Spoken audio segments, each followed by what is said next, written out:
Hello everyone, welcome back to the channel. So आज मैं exercise 3.1 में फर्दर 5-6 नेक्स्ट क्वेश्चन बचा हुआ जो क्वेश्चन है, हमने जो 3.1 लेक्चर 1 में कंप्लीट नहीं किया था उसको कंप्लीट करने जा रहे हैं। तो सबसे पहले क्वेश्चन है हमारा, construct a 3/4 matrix whose elements are given by. इसमें दो क्वेश्चन दिए हैं। Number 1, a I j equals to 1/2 and modulus of -3i + j। So i j क्या होता है, आपको इंट्रोडक्शन पार्ट बहुत अच्छे से समझाया था मैंने इंट्रोडक्शन पार्ट में मैट्रिक्स का। ओके, तो आई जो होता है वो रो को डिनोट करता है एंड जे जो होता है वो कॉलम को डिनोट करता है। ओके, सो मैंने क्वेश्चन नंबर 4 भी 2/2 मैट्रिक्स का करवाया था, तो आप लेक्चर 1 देख लीजिए। जो मैट्रिक्स में मैंने 3.1 एक्सरसाइज करवाया था, आप उसको आसानी से देख के उसको समझ सकते हैं। उसके बाद आप ये यहाँ पे फर्दर सॉल्व कर सकते हो। ओके, सो देखते हैं अब अपना क्वेश्चन नंबर 5। तो क्वेश्चन क्या है, construct a 3/4 matrix whose elements are given by. Elements दिया हुआ है तो हमें जनरल मैट्रिक्स हम कैसे लिखते हैं। ओके, सो जनरल मैट्रिक्स हम कैसे लिखते हैं, देखो सबसे पहले सॉल्यूशन ए के लिए सॉल्व करेंगे। ओके, सो जनरल मैट्रिक्स कैसे लिखते हैं, हमें क्या चाहिए, 3/4 मीन्स 3 रो 4 कॉलम, राइट। 3 रो 4 कॉलम, तो मतलब A11 A12 A13 A14, right. 1 column 2 column 3 column 4 column हो गया। उसके बाद कितना चाहिए, रो हमें 3 चाहिए और 4 कॉलम चाहिए। सो यहाँ पे क्या होगा, A21 A22 A23 A24, right. और यहाँ पे क्या होगा, A31 A32 A33 और A34। तो हमें इन सब का वैल्यू चाहिए और हमको एलिमेंट्स गिवन दिया है, ऐसे निकालना है A I J where I and J are the number of row and column. Okay, और यहाँ पे 1/2 -3i + j, इसके मदद से हमें ये सारे वैल्यूज निकाल के रिक्वायर्ड मैट्रिक्स लिखनी है। ओके, तो सबसे पहले हम A11 A12 ऐसे करके सारे वैल्यूज निकालेंगे, उसके बाद द रिक्वायर्ड मैट्रिक्स लिखेंगे। ओके, सो सबसे पहले हम A11 निकालेंगे। ओके, तो यहाँ पे i की वैल्यू 1 हो जाएगी, j की वैल्यू 1 हो जाएगी। सो हम ये इसकी इक्वेशन में पुट करेंगे, तो 1/2 -3 × 1 + j, तो मॉड्यूलस के कारण प्लस पॉजिटिव साइन बाहर आता है, राइट। तो -3 प्लस 1 होगा यहाँ पे, तो -3 + 1 क्या होगा, -2 होगा प्लस, लेकिन पॉजिटिव निकलेगा क्योंकि यहाँ पे मॉड्यूलस है, /2, तो यहाँ पे कितना आया 1, राइट। उसके बाद क्या होगा, A12 का वैल्यू निकालते हैं, तो यहाँ पे 1/2 -3, i का वैल्यू 1 प्लस j का वैल्यू है हमारा 2। ओके, सो 3 - 2 -3 + 2, यहाँ से क्या आएगा -1, लेकिन मॉड्यूलस के बाहर जाएगा तो कितना आएगा हमारा, कितना आएगा 1/2, राइट। सो A13 निकालते हैं। अब यहाँ पे भी सेम टू सेम करेंगे, -3, i का वैल्यू 1 है और प्लस 3a, तो यहाँ पे देखो -3 + 3 0 हो जाएगा और 0 से समथिंग डिवाइड करेंगे तो 0, राइट। सो A14, तो यहाँ पे क्या होगा 1/2 -3 × 1 + 4, तो यहाँ पे देखो 4 - 1 4 - 3 1 1/2, इसका भी वैल्यू क्या आएगा 1/2। ओके, सो नेक्स्ट देखते हैं हमारा A21, ये 4 काम खत्म हो गया, राइट। सो A21 का देखते हैं, 1/2 i का वैल्यू होगा हमारा 2 प्लस में j का वैल्यू होगा हमारा 1, तो यहाँ से क्या होगा, देखो 3 2 = 6 -6 + 1 मतलब -5, और मॉड्यूलस से बाहर निकालेंगे तो पॉजिटिव, सो 5/2। Okay, A22 likewise 1/2 -3 × 2 + 2, right. तो 3 2 = 6 -6 + 2 मतलब -4, राइट। बाहर निकलेगा तो +4/2, तो क्या होगा यहाँ पे 2 + 4/2 2 होता है ना। ओके, सो A23, तो यहाँ पे 1/2 -3 × i का वैल्यू 2 + 3, राइट। तो 3 2 = 6 -6 + 3 -3 बाहर निकालेंगे तो पॉजिटिव, तो 3/2। ओके, A24, तो यहाँ से क्या होगा 1/2, उसके बाद -3 × 2 + 4, तो देखो 3/2 3 × 2 6 -6 + 4 क्या होगा -2, बाहर निकालेंगे +2 + 2/2 क्या होगा 1। ओके, तो नेक्स्ट हमारा क्या है, 4 खत्म हो गया ना। ओके, सो यहाँ पे हम और ये बचा हुआ 2-3 और बचा हुआ है, तो उसको भी हम देख लेते हैं। तो यहाँ पे देखते हैं, यहीं पे करेंगे हम। ओके, सो नेक्स्ट क्या है हमारा, कौन सा है A31, तो यहाँ पे i का वैल्यू क्या होगा 3, तो -3 × 3 + 1, तो यहाँ पे देखो 3 3 = 9 -9 + 1 तो क्या हो जाएगा -8, बाहर निकालेंगे तो पॉजिटिव 8/2 विच इज 4, राइट। समझ में आ रहे हैं ना, यहाँ पे बेसिक्स मैथ्स है और कुछ नहीं है। Okay, so next at A32। Okay, so यहाँ पे i की वैल्यू 3 है और j की वैल्यू 2 है, तो 3 2 जा 6 प्लस 2 क्या होगा, 3 3 जा 9, सॉरी 3 3 जा 9 प्लस 2 तो -7 होगा, बाहर निकालेंगे तो पॉजिटिव, तो यहाँ पे क्या आएगा 7/2। समझ में आ रहे हैं, बहुत ईजी है वैसे ये, वेरी वेरी इजी, राइट। तो यहाँ पे A32 कर लिया, अब हमने A33 का कर लेते हैं, तो 1/2 -3 3 i का वैल्यू 3 प्लस j का वैल्यू 3, तो यहाँ से कितना आएगा देखो 3 3 जा 9, राइट, -9 होगा, -9 प्लस 3 मतलब देखो -9 प्लस 3 मतलब -6, राइट। -6 को मॉडुलस से बाहर निकालेंगे तो +6 डिवाइडेड बाई 2 कितना होता है, 3 होता है, राइट। उसके बाद हमारा होगा A34, तो यहाँ पे 1/2 -3 i का वैल्यू 3 j का वैल्यू 4, तो यहाँ पे कितना आएगा 3 3 जा 9, 9 में 4 को माइनस करेंगे तो प्लस करेंगे तो -9 में +4 करेंगे तो -5, और उसको बाहर निकालेंगे मॉडुलस से तो +5/2। ओके, सो यहाँ से क्या होगा, therefore required matrix A equals to, जो हमारी वैल्यू आई वो सबको जस्ट सब्स्टिट्यूट करना है, उसके बाद हमारा आंसर जो होगा वो एकदम से रेडी हो जाएगा, है ना। तो देखो A11 की वैल्यू कितनी आई 1/2, A12 का वैल्यू कितना आया, सॉरी A11 की वैल्यू 1 आई है ना, ओके ये मिस्टेक हो गई 1, उसके बाद 1/2, उसके बाद ये 0, उसके बाद 1/2, उसके बाद है हमारा 5/2, फिर 2, फिर 3/2, फिर 1, राइट। ये जस्ट इसके वैल्यू के जगह पे, ये सब के जगह पे हमें ये वैल्यूज सब्स्टिट्यूट करनी, ओके। तो A31 आया है हमारा 4, A32 आया है हमारा 7/2, A33 आया है हमारा 3 एंड A34 आया है हमारा 5/2, तो this is our required matrix, okay. So next है, इसी क्वेश्चन में है, क्वेश्चन नंबर 5 में है, देखो एक तो मैंने आसानी से करवा दिया आप लोगों को, बहुत इजी है, इजी पीजी एकदम से।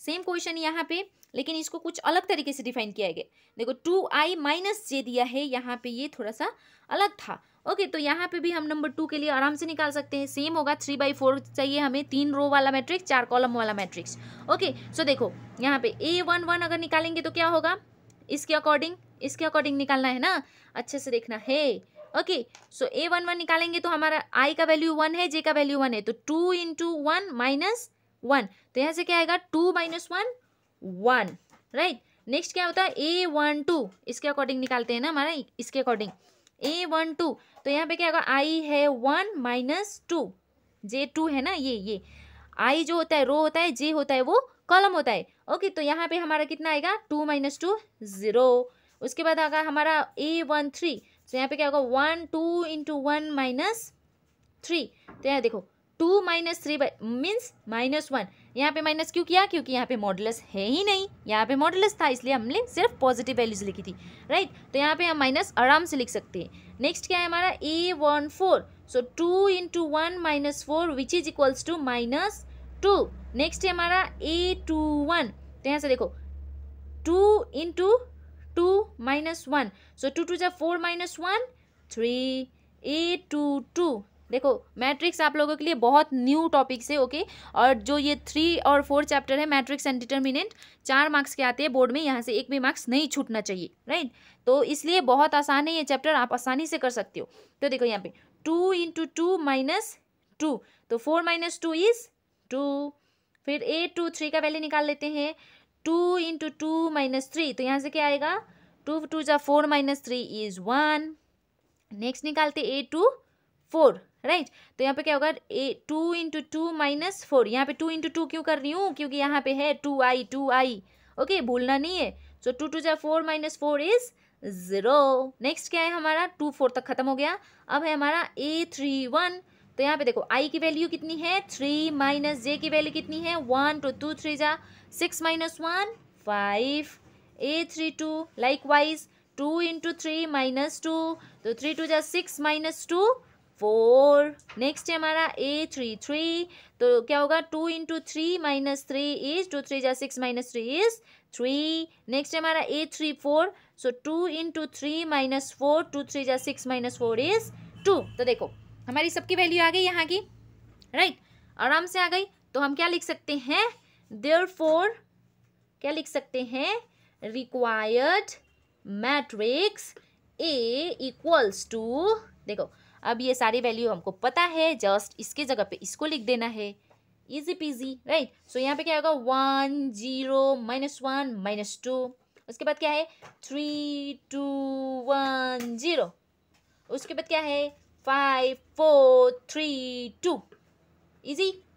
तो ये है हमारा क्वेश्चन नंबर 5 का सोल्यूशन। उम्मीद करती हूँ आपको वीडियो पसंद आ रही है। अगर वीडियो पसंद आ रही है तो वीडियो को जल्दी से लाइक कर दो, चैनल को जल्दी से सब्सक्राइब कर दो। ओके, सो नेक्स्ट क्वेश्चन देखते हैं अपना, क्वेश्चन नंबर 6।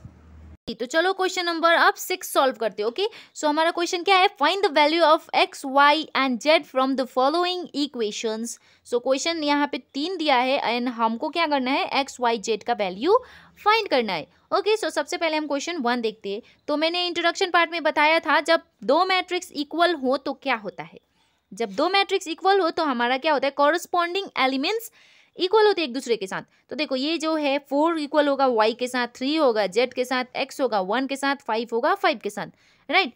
तो चलो सॉल्व, हम 1 को सॉल्व करते हैं। सबसे पहले सॉल्यूशन ऑफ 1। ओके, तो find x and y। So since हमारा मैट्रिक्स क्या है, इक्वल है, सो हम क्या लिख सकते हैं, सिंस हमारा मैट्रिक्स जो क्या है इक्वल है, तो हम आराम से लिख सकते हैं, since matrix is equal so their corresponding elements are equal. So on compare और ऑन कंपेयरिंग, ओके, तो यहाँ पे देखो y इक्वल्स टू कितना आएगा 4, y इक्वल्स टू 4, z का वैल्यू कितनी आएगी 3, x की वैल्यू कितनी आएगी 1। तो यहाँ पे तो हमारी आसानी से निकल गई, देखो दोनों आसानी से, तीनों वैल्यूज आसानी से निकल गई, है कि नहीं, निकली ना, ऑब्वियसली निकली है ना। चलो अब हम नंबर 2 का करते हैं। देखो यहाँ से नंबर 2 का x प्लस वाई, तो सिंस हमारा मैट्रिक्स क्या है इक्वल है, so their corresponding elements are also equal. So हम क्या लिख सकते हैं, देखो x plus Y equals to 6, इसको मैं इक्वेशन 1 मान लेती हूँ। ओके, नेक्स्ट क्या है, इसके साथ ये इक्वल है, 2 के साथ 2 इक्वल है, राइट। तो नेक्स्ट क्या है 5 प्लस जेड इक्वल्स टू 5, इसको मैं इक्वेशन 2 मान लेती हूँ। नेक्स्ट क्या है, देखो 2 के साथ 2 इक्वल है, एक्स वाई इक्वल्स टू 8, इसको मैं इक्वेशन 3 मान लेती हूँ, राइट। तो देखो अब यहाँ से हमको क्या करना है, एक्स वाई एंड जेड की वैल्यू निकालनी है, राइट। तो यहाँ पे देखो सॉल्विंग 2, तो यहाँ पे क्या होगा 5 प्लस जेड इक्वल्स टू 5 है। सो जेड 5 को इधर लेके आते हैं, सो 5 minus 5, so Z will be 0, Z की वैल्यू आ गई। अब हमको जस्ट चाहिए एक्स एंड वाई की वैल्यू, है ना। तो देखो यहाँ पे आप सॉल्विंग 3 करते हैं, सॉल्विंग 3, तो यहाँ देखो एक्स वाई इक्वल्स टू 8 है, तो यहाँ से या तो आप एक्स की वैल्यू निकालो या फिर वाई की वैल्यू निकालो, आपकी मर्जी है। तो मैं क्या निकाल रही हूँ, एक्स की वैल्यू निकाल रही हूँ। तो यहाँ पे क्या आएगा 8/y, राइट, मल्टीप्लाई में है तो डिवाइड में जाएगा ना। सो ये हम एक्स की वैल्यू इक्वेशन 1 में डालते हैं। तो देखो put x equals to 8/y in equation first. Okay, तो देखो x के जगह पे हमें क्या डालना है 8/y प्लस ये y ऑलरेडी है इक्वल्स टू 6। तो देखो यहाँ पे कुछ नहीं है तो 1 है ना, तो मतलब हम इसका एलसीएम लेके आराम से सॉल्व कर सकते। तो एलसीएम लेंगे तो क्या आएगा y आएगा, यहाँ पे 8 प्लस वाई स्क्वायर मल्टीप्लिकेशन करते हैं ना इक्वल्स टू 6। तो देखो यहाँ पे क्या आएगा वाई स्क्वायर प्लस 8, ये इधर लेके जाएंगे तो इक्वल्स टू 6y, आराम से, है ना। सो वाई स्क्वायर इसको इधर लेके आते हैं -6y प्लस 8 इक्वल्स टू 0। तो इसका स्प्लिटिंग द मिडल टर्म करेंगे, so Y square minus 4y minus 2y plus 8 equals to 0। Splitting middle terms उम्मीद कर रही हूँ आपको आते होंगे, है ना। स्प्लिटिंग मिडल टर्म्स मतलब क्या होता है, ये ए बी सी होता है, राइट। तो सी को हमको क्या करना होता है, एलसीएम लेना होता है। देखो इसको इस तरह से ब्रेक करना होता है जिसमें ये दोनों जो ब्रेक करेंगे उनका मल्टीप्लाई हमें सी नंबर दे और उसको प्लस माइनस करके हमें बीच का नंबर आए, राइट। तो देखो यहाँ पे क्या आएगा, अब हम देखते हैं इसको हमने ब्रेक किया तो राइट भी है कि नहीं है ना।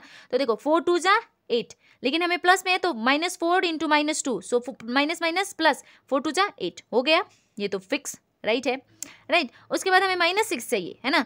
तो देखो -4 -2 minus minus plus bigger number sign -6 आ रहा है, मतलब हमारा स्प्लिटिंग एकदम राइट है। तो यहाँ से हम y कॉमन निकाल लेते हैं तो y -4 बचा, यहाँ से हम -2 कॉमन निकाल लेते हैं तो y -4 बचा, है ना। सो एक बार y माइनस 4 को एक साथ लिख लेते हैं, एक बार y माइनस 2 को एक साथ लिख लेते हैं, तो या y की वैल्यू क्या आएगी 4 और 2, y की दो वैल्यू आएगी ना, या तो 4 आ सकती है या तो 2 आ सकती है। तो अब देखते हैं हम x की वैल्यू कैसे वेरी करेगी हमारी, है ना। सो देखो when y equals to 4, so x की वैल्यू क्या आएगी, यहाँ पे तो निकाल के रखा हुआ है ना। सो y इक्वल्स टू 4, सो 8/4, तो विच इज इक्वल्स टू 2, ये आ गई एक वैल्यू। अगर हमारी वैल्यू क्या आएगा when y equals to 2, so x की वैल्यू क्या आएगी 8/2 विच इज इक्वल्स टू 4, तो हमारा y का वैल्यू आ रहा है 2, x का वैल्यू भी आ रहा है यहाँ पे देखो 2 और 4, और z की वैल्यू क्या आ रही है 0। तो यहाँ से आप आसानी से क्या लिख सकते हैं, x इक्वल्स टू, देखो x इक्वल्स टू 2 लिखेंगे 2, तो y कब x 2 कब आ रही है, जब y हमारा 4 हो रहा है, तो z जो 0 ही है ना। x हमारा 4 आ रहा है कब, जब y हमारा 2 हो रहा है, और z तो हमारा 0 ही है ना। तो ये हो गया हमारा नंबर 6 का क्वेश्चन नंबर 2 भी आसानी से सॉल्व। अब देखते हैं हम नंबर 6 का क्वेश्चन नंबर 3, राइट। तो यहाँ पे देखो सिंस हमारा मैट्रिक्स क्या है, इक्वल है, सो ऑन कंपेयरिंग आराम से लिख सकते हैं, सो ऑन कंपेयर आराम से लिख सकते हैं। तो देखो x plus y plus Z equals to 9, इसको इक्वेशन 1 दे दिया, इसके साथ ये इक्वल होगा, इसके साथ ये इक्वल, राइट होगा ना। तो x plus Z equals to 5, इसको इक्वेशन 2 दे दिया, y plus Z equals to 7, इसको इक्वेशन 3 दे दिया। अब देखो put value of x plus Z in 1, okay.